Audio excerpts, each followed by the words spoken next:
Ang registered owner po ang may responsibilidad na ipaalam po sa LTO na nabenta nila po ang sasakyan.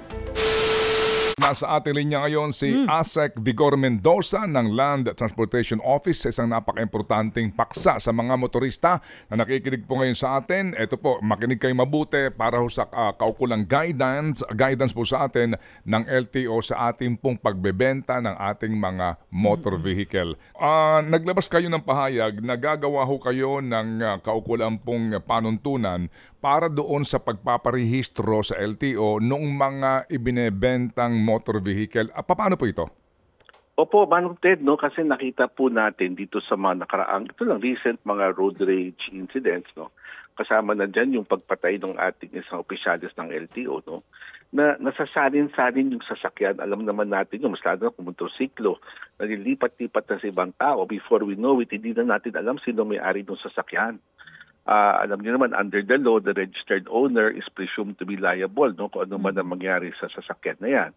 So, bilang proteksyon na rin po yan ng mga registered owner at bilang proteksyon ng publiko just in case may aksidente o may mangyaring sakuna involving the vehicle, para hindi ho tayo mahirapan mag-trace back. Kasi yan ang unang ginagawa po ng pulisya. Napansin po namin, pag may involved po ng sasakyan, tumatawag po sa amin at humihingi ng informasyon tungkol sa registered owner. So, dun gusto namin igawing accurate na po yung ating talaan, yung ating registration, para we can give accurate data to the police, no, or to whoever kayo man nangangailangan po ito. Okay. Sir, sa ngayon ho ba, ano ho bang regulasyon? Kung ako yung first owner, ibebenta ko yung sasakyan ko kay Angela, I will execute an affidavit of absolute sale, deed of sale. And then mayroon doon mga detalye ng auto. Ano ba ang regulasyon? Sino ba ang dapat pumunta ng LTO para po sa change of ownership? Ang registered owner po ang may responsibilidad na ipaalam po sa LTO na nabenta niya po ang sasakyan. Pero sa ngayon nga po, hindi ito kadalasan nangyayari kasi pinauubaya noong nagbenta na owner doon sa nakabili ang pagpunta sa LTO. Opo. They cannot stop there, no, Manong Ted. They really have to make sure para for their own protection na masalin yung rehistro ng sasakyan sa buyer na po. Pero hindi ho ba din, anyway, kung yan po yung panuntunan, pero hindi ho ba din yung nakabili, usually sila din po ang nagpupunta sa LTO para sa change of ownership. Kumbaga sila na ho naglalakad. Opo. In fact, they can agree between the two of them na ang buyer na po ang may responsibilidad dito, no?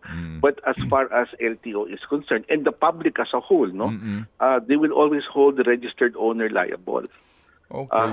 Hindi ho tayo bound by whatever agreement the parties make, no, as far as sino ang dilipat ng pangalan ng sasakyan, no. That's between the two of them. But as far as LTO is concerned, government is concerned, and the public is concerned, kung ano man yung nakarehistro, yun po magiging liable. Oo nga. Pero sir, ngayon ho ba may kasalukuyan na pong regulasyon ng LTO na may penalty? Meron na po. Meron na ba ngayon? Meron na po. I-update lang ho namin. We will remind everyone on it. At the same time, Manong Ted, ginagawa namin ng paraan para maging online na lang. Lahat para sa maging madali para sa ating publiko to comply with the requirement. So, mayroon ng penalty. Ano ang penalty sa kasalukuyan? Manong Ted, sensya na. Yun rin na research ko yun. Pero hindi, maliit lang ang penalty sa ngayon eh. Last time I was informed, it was around 100 pesos, kanya, ang binabayaran ng paglilipat, no? Plus 1,000 pesos. Kung di ako nagkakamali, frankly, I have checked on it also. Pero maliit lang po ang penalty, kaya isa ng pag-aaralan po natin, baka isa yan ang rason kung bakit hindi nagko-comply. Okay. Ito hong inyong ilalabas na regulasyon po, ASEC, is retroactive o ito ho ay prospective? Ay prospective po. In fact, we will give them the chance to comply, Manong Ted, no? Hindi agad-agad. We will give it time. Alam natin, maraming sigurong sasakyan, no? Mas kung motosiklo na nalipat-lipat na po, no? So we will give them an ample time for everyone to be able to comply. When you say prospective, meaning paglabas po ng regulasyon, yung petsang yon from that date, yun na magbebenta ang obligadong sumunod sa regulasyon. Kasi paano kung si Angela may kotse siya, ibinenta niya 5 years ago. Tapos nawala na nga yung kopya ng deed of absolute sale. Mga ganun pong usapin. Paano kaya yun? Meron namang affidavit na pwede pong gawin para sa noon prospectively, we can use that affidavit as basis for transfer. So, kasi kung ikaw medyo may edad na tapos sa iyong karera, sa iyong buhay, marami ka ng sasakyan na nabili and then ibenta mo sa second-hand dealer, nawala mo na yung deed of sale na yun, di ba? So difficult to recall anong taon mo ba na ibenta yung auto na yun. Paano kaya pag ganon? Huwag mo siya mag-alala. We are also, na-factory rin namin kasi baka 10 years ago, 15 years ago pa nila nabenta yung sasakyan at nandiyan pa naman yung sasakyan, pwede naman sa mag-affidavit, sworn statement. That will be part of the guidelines that we would issue. Tama kayo, in anticipation of that scenario. Okay. May tanong lang ako, Asek. Opo, Angel. Dun po sa usapin naman ng buy and sell, kasi supposedly po yung standard po na practice nila, open deed of sale. No? So, para po diretso na po dun sa buyer. bibili, no, yung kanilang paglipat ng pangalan. So, gayon po sa gagawin niyo pong regulasyon, paano po yung mga nagba-buy and sell? Kailangan po ba nila i-rehistro din o i-update po yung listahan po ninyo sa inyong database in the process, in the course of the selling process? Well, ang basis naman po ng LTO, yung final deed of sale. No? Kung open po yan, wala pang designated buyer, hindi pa na-authorize. As far as LTO is concerned, hindi pa nabibenta yung sasakyan. So, paano po yung yung may-ari pa rin po ang naka-update doon sa sistema nyo? Ang rule naman sa ating batas, Angela, the registered owner is the one presumed liable. Okay. Sige. So, sir, sa ngayon po, kasi nga kung ikaw nakapagbenta na ng iyong sasakyan couple of years back, at baka hindi mo na matandaan ang mga detalye or even yung make or model particularly nung sasakyan na iyo. So, how do you go about it? Dito po sa inyong perspective na kaninyo magiging effect ng inyong memorandum, until and unless ma-involve yung binenta mo dati ng sasakyan sa krimen, o sa anumang pong problema, tsaka ka lang posible talagang lumantad. Pero kapag ganyan, Pepe, ano po magiging tono ng inyo pong memorandum kaya o order?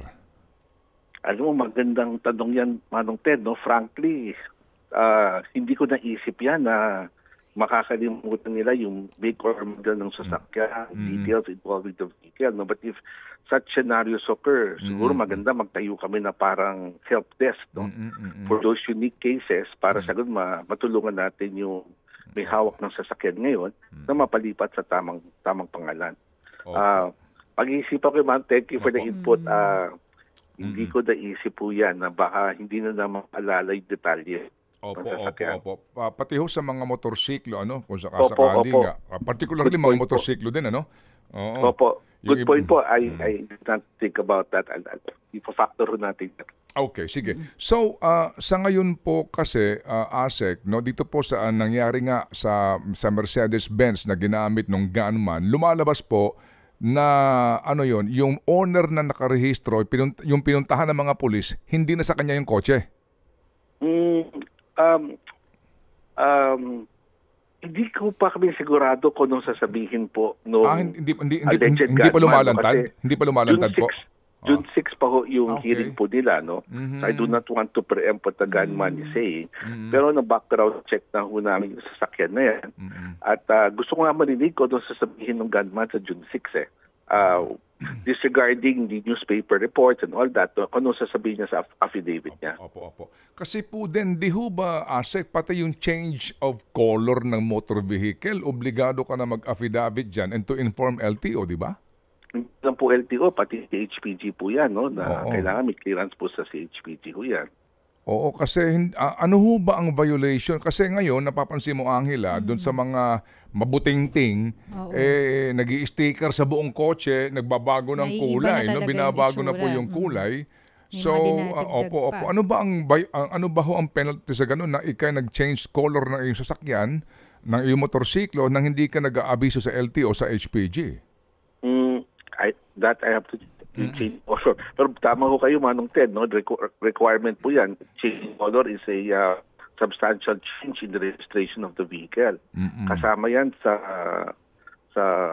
ORCR natin, yung kulay ng sasakyan. Dahil pag trace back tayo, the color might mean a lot of things. It may mean a different vehicle altogether. Opo. Sige, so mga kailan po ninyo inaasahan na maglalabas na po kayo nitong order prospectively para po doon sa obligasyon ng mga car owners na i-ulat, i-report sa LTO yung change of ownership? Opo, we'll come up with a draft board this week. No? Ikukonsulta namin sa mga regional directors ko namin, any more inputs, then ipapa-approve namin kay Secretary. So maybe in 2 weeks time, malabas na ho namin yung bagong panukala tungkol dito sa paglilipat ng pamamayari ng sasakyan. And then dito po, ang kailangan lang ay perhaps a photocopy of the ORCR and the absolute deed of sale. No, basic, yes po. Basic. Yes po. Okay. Paano po ba yung ASEC, yung magiging proseso po nito? Pupunta po ng personal o pwede pong online? Ang inaayos ko namin yung online. Baka magawa na natin sa online basis. I'll just clear it up. No? Opo. Ang aking problema din yung authentication ng deed of sale. If it's online, scanned copy po yan. Pero doon kami papunta sa online basis para hindi na mahirapan ng tao.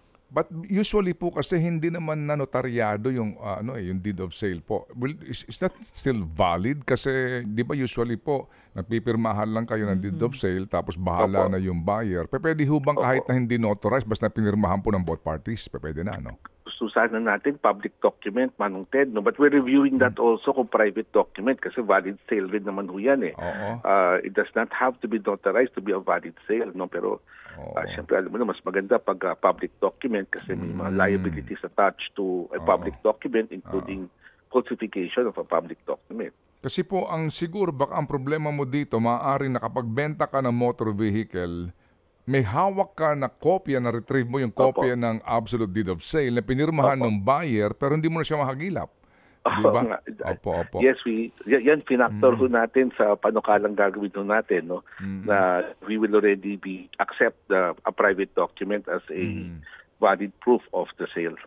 Basta importante po yung rehistradong may-ari ng sasakyan magtungo doon at sabihin sa LTO na naibenta ko na yan.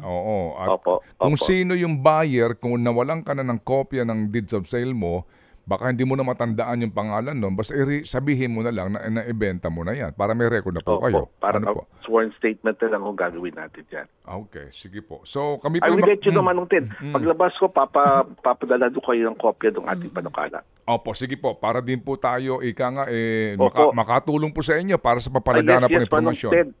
Malaking bagay po sa atin. Thank you very much. Opo, sige po. Salamat po, ASEC. Salamat, Manong Ted. Thank you po. So yun lang guys, sana ay may natutunan kayo sa video na ito. Like and share na lang po sa video na ito. Don't forget to subscribe to my channel para sa iba pang informative video na tulad na ito. Yun lang guys, and always ride safe.